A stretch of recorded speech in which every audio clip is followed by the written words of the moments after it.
Les solides sont des figures en 3D, c'est-à-dire 3 dimensions. On peut appeler ça aussi des volumes, elles sont en volume. Contrairement à tous les polygones, les cercles qu'on a vus jusque-là, qui sont en 2 dimensions, c'est-à-dire à plat. Les figures en 3 dimensions, on peut les manipuler, c'est tout ce qui nous entoure. Quand vous avez une boîte, ça va être une figure en 3 dimensions. Elle est faite à partir de rectangles. Le rectangle, il est à plat. C'est un polygone en 2D. Mais à partir du moment où j'ai des côtés et où il est en volume, on passe sur un solide. Les solides, on va les classer en 2 groupes. Les polyèdres, ça vous l'avez vu la semaine dernière normalement, mais on va le rappeler. Les polyèdres sont ceux qui ne peuvent pas rouler. Donc le cube, le pavé, c'est ceux qu'on rencontre le plus souvent. La pyramide, le prisme, il y a d'autres formes de prisme aussi, mais on va rester sur ces solides généraux. Et puis les non-polyèdres, ce sont ceux qui sont roulés. Ce sont ceux qui peuvent rouler, pardon. Donc le cylindre, le cône, la sphère, qu'on appelle aussi la boule. Une figure en 3 dimensions, pour la représenter à plat, c'est plus difficile puisqu'il y a des côtés qu'on ne peut pas représenter.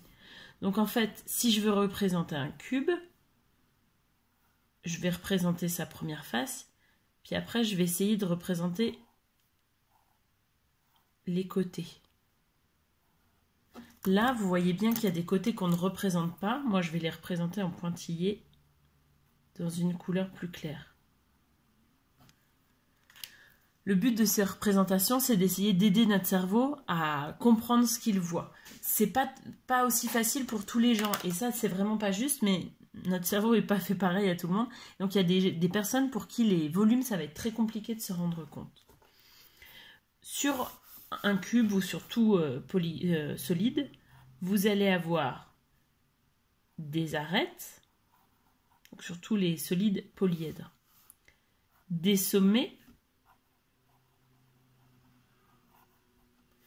et des faces.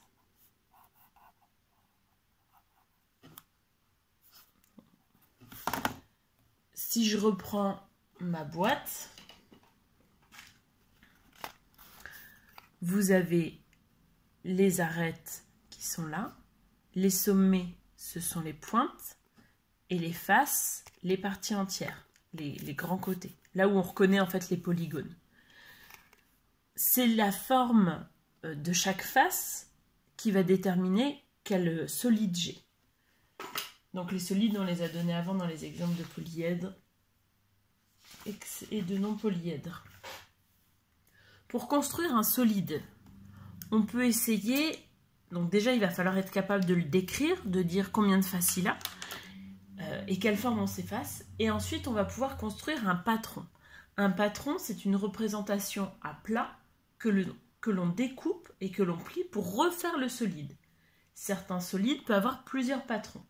Moi je vais vous en proposer un pour plusieurs figures. Donc c'est la feuille que je vais vous mettre en copie. Je les ai fait moi-même et je les ai ici découpées déjà. Donc c'est cette feuille-là. Vous avez 5 solides. Faites bien attention de ne pas découper les traits qu'il y a entre deux. Il faut bien découper l'extérieur des formes. Et donc on les retrouve à plat ici.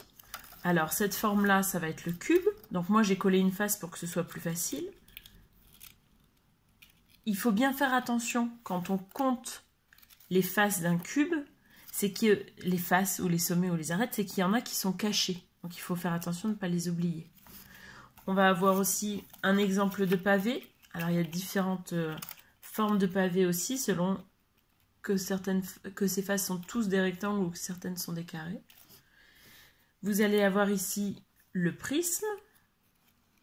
Forcément, c'est difficile sur la vidéo de se rendre compte, mais si vous arrivez à le faire chez vous, vous verrez mieux. Et les deux derniers, ce sont 2 pyramides différentes. Vous avez une pyramide à 5 faces, dont une qui est carrée, comme c'est celle qui va être en bas, qui va être à l'opposé du sommet de la pyramide, on va appeler ça la base. Donc ça, la base carrée, c'est comme les pyramides d'Égypte. Voilà. Et celle-ci, elle a une base triangulaire. Et quand je les rejoins, ça fait aussi une pyramide. Pour ceux qui étaient en classe, avec ceux qui étaient en classe, pardon, on a rajouté, on a fait, la semaine dernière, on a essayé de faire un petit cube. Et en fait, ce qu'on fait quand on dessine notre patron sur une feuille, c'est qu'on peut rajouter des sortes de petits rajouts comme ça à l'extrémité, sur les côtés. Donc par exemple, si vous voulez essayer sur le cube, il va falloir mettre là.